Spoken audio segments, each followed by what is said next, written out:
Welcome back to ChrisX Radio here on AM 700 KSEV, the voice of Texas. I'm the aforementioned X-Man. Glad to have you here with us. I want to thank Matt Locke, who joined us for a short amount of time. He got very busy over at the Trump rally live in Monroe, Louisiana. Man, that sounded pretty crazy over there. So I have a feeling it's very crazy over there. A little later in the program, we'll get to the runoffs. You got Tony Busby headed to a runoff with Sylvester Turner. You've also got Michael Kubash and Mike Knox headed to a runoff as well. We'll also get to the results from some of the props that were on the ballot. We got the impeachment hearings. We'll begin next week. House Democrats have ramped that up. And then, of course, that media meltdown with Trump Jr. tweeting out the name of the alleged whistleblower today, and they just lost their minds. It's very rich considering these are the same clowns that had absolutely no problem with the commie Castro brother doxing Trump donors. You guys remember that? Yeah, they're strategic with their outrage. All right, as promised, we're going to pick up with Dwayne Stovall. Now, he's a primary candidate against incumbent John Cornyn for U.S. Senate. Dwayne, we've talked about him on a few previous programs. Guys have called in, reached out, and Dwayne is kind enough to join us here on the program. Dwayne Stovall, thank you so much for being here today on ChrisX Radio.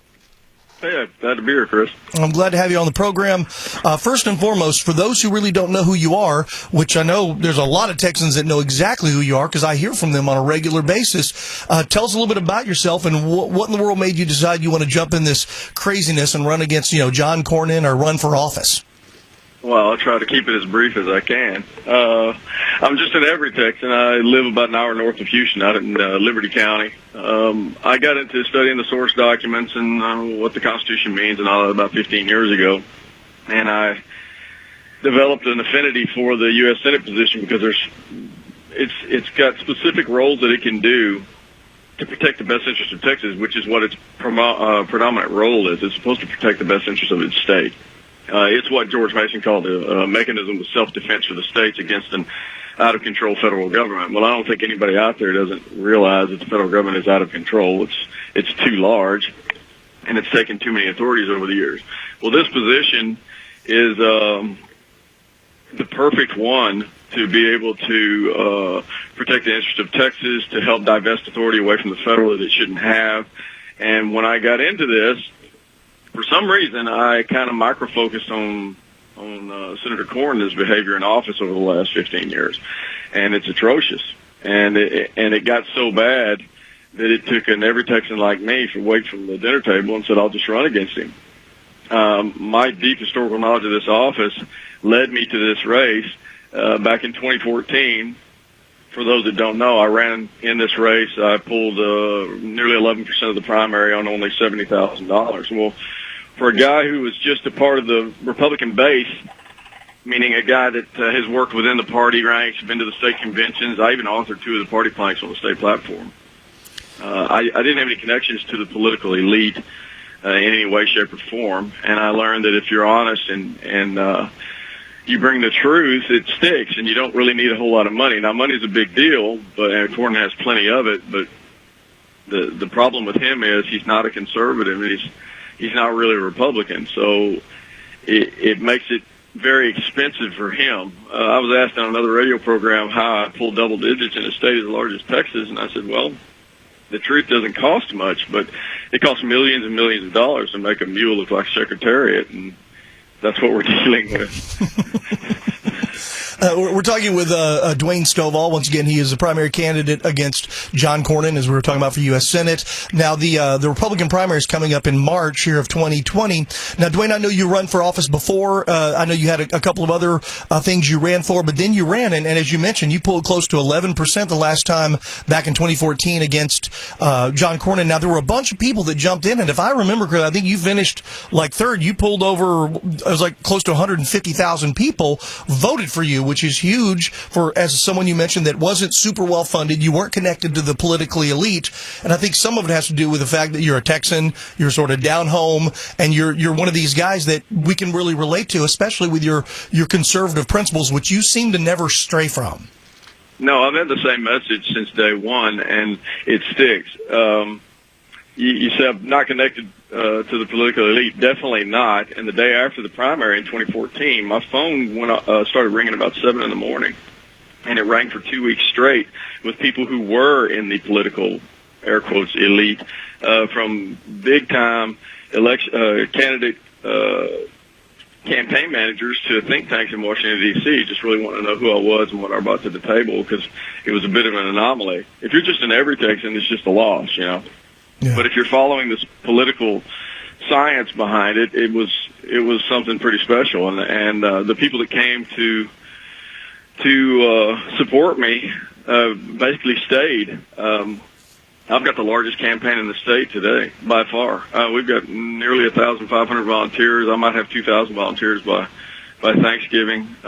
It's amazing what these Texans are doing right now, and the doors are flying open this time in ways that you could not possibly get them to do in 2013. I was getting stiff-armed everywhere in 2013. That was just a battle of will to get your message out there. Now I've got a full-time scheduler, and she's got to work it in to try and get everybody who wants to talk an opportunity. Well, I'll say this one thing, when you talk about your supporters, I've noticed it because they've called into this program. They've sent me messages. They've sent me emails. Your supporters are very aggressive and which we get, and that's a good thing. That they're proud of their candidate. Clearly, they're big fans of you and what you stand for. So they're getting out, and that's a good thing when you can get that kind of groundswell and get that stuff going. But there's a few other questions. Now, here's what I wanted to ask you. One is, like I said, you've already established yourself here pretty well in Texas, and you mentioned the funding. We know politics it's always been, but in today's environment, is more of a blood sport than ever, and it's a well-funded blood sport. Now, we talked about the guy that's got all the money is John Cornyn. You're going up against this guy. If for some reason you are able to go through and on your race, and you're able to unseat John Cornyn and get the Republican nomination, you'll be going up against the Democrats. Now, we just saw a huge race here in Texas with a guy who's now destroyed himself on the national level, but Beto O'Rourke ran against Ted Cruz. Beto O'Rourke ran as a moderate, which we now know he was not. But Democrats poured somewhere in the neighborhood of $80 million into Texas from out of state, doing everything they could to unseat Ted Cruz. Now, they failed, but by a small margin.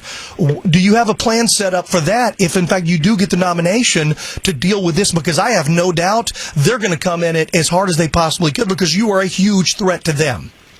Yeah, I'm actually way more comfortable going into November than I am going into March. Dealing with the hyper Republican Party faithful in March is going to be interesting. It's going to be favorable to me simply because Donald Trump is in the race. There'll be a large block of people who vote that don't normally vote. There are an extra million people who voted in 2016 for Donald Trump who don't vote otherwise. Yeah. And those people, by and large, do not like incumbents. And they don't like what we call the swamp. That's why it's kind of funny to watch John Cornyn's camp just do cartwheels right now, trying to attach him to Donald Trump's hip as if he's all Donald Trump all the time. And we know better. Texans are not going to buy into that noise. I mean, we weren't on Tucker Carlson saying that Texans didn't want a wall. I mean, that was him. And we weren't working with Beto to craft legislation that basically undermined the wall. That was Cornyn. Or working with Feinstein on our gun rights or any of that stuff. So we know better. Those people who come out and supported Trump are going to reject John Cornyn because he is the swamp aspect. Now, once you get past March, I'm really dangerous to the Democrats because the target audience for me that I'm most comfortable with is the Hispanic Tejano portion of the state, and that those folks are identical to me in the way we see our principles, family life, community, Texas. I've got a video on my social media page that I went to the river and made. And the idea is if you don't bring in national politics to the discussion, if you're talking to somebody in Harlingen or whether you're talking to somebody in the Panhandle or Beaumont or El Paso, it doesn't matter. We all sound very, very similar. I mean, it doesn't matter what your skin color is or if you're a Texan, we all sound very similar. It's when you bring that national RVD paradigm, that national agenda in, that's when it starts separating people. But if you can get around that and you can speak directly to people based on our common principles, that huge silent majority in Texas is right there for the offering. I know we're dealing with a little bit of generational voting, but I'm not afraid of that at all. I know John Cornyn gets maybe run over in November. If he makes it through the primary, he'll be laid to waste in November. You know, Dwayne, we're almost out of time. We're talking with Dwayne Stovall. He's a primary candidate against John Cornyn for U.S. Senate. Dwayne, how can people get in touch with you if they want to get involved with your campaign? How do they follow you online? If they want to go donate or volunteer, how do people get in touch with you? The best way to do it is to go to DwayneStovall.com, DWAYNESTOVALL, and they can kind of check it out there, see the kind of basis of what I bring to the table. There's some videos there for interviews I did on the West Coast they can go and look at.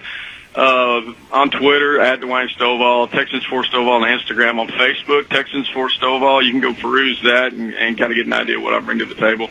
I'm pretty easy to get a hold of. If you email through any of the sites, it comes directly to me, and I get a ton of them every day, but I try to respond to everybody as much as I can. But it's an honest campaign, and I think Texans are ready for a significant change, for somebody who's willing to really start putting Texas first. All we ask everybody is, outside of those limited authorities the federal government's supposed to hold, who really should be managing Texas? Should it be us among ourselves? Or should we leave that to a few hundred political elites 1,000 miles to our east that don't share anything with us? I mean, these are people who are non-Texan. So I think there's a big argument to be made that we've allowed too much of our authority to go to the federal government. It's time to start shrinking that beast. Well, I'll tell you what, there's a whole lot of Texans that agree with you on that for sure. Dwayne Stovall, once again, candidate for U.S. Senate, coming up on the primary in March. Dwayne, thanks for your time today, and maybe I'll have you come back again before the primary election coming up in March. That'd be great. I appreciate it, Chris. I appreciate you coming on. Once again, DwayneStovall.com. If you go check it out, you can find him on social media. You can Google Dwayne and find him. He's not hard to find, and as he mentioned, he's very easy to reach.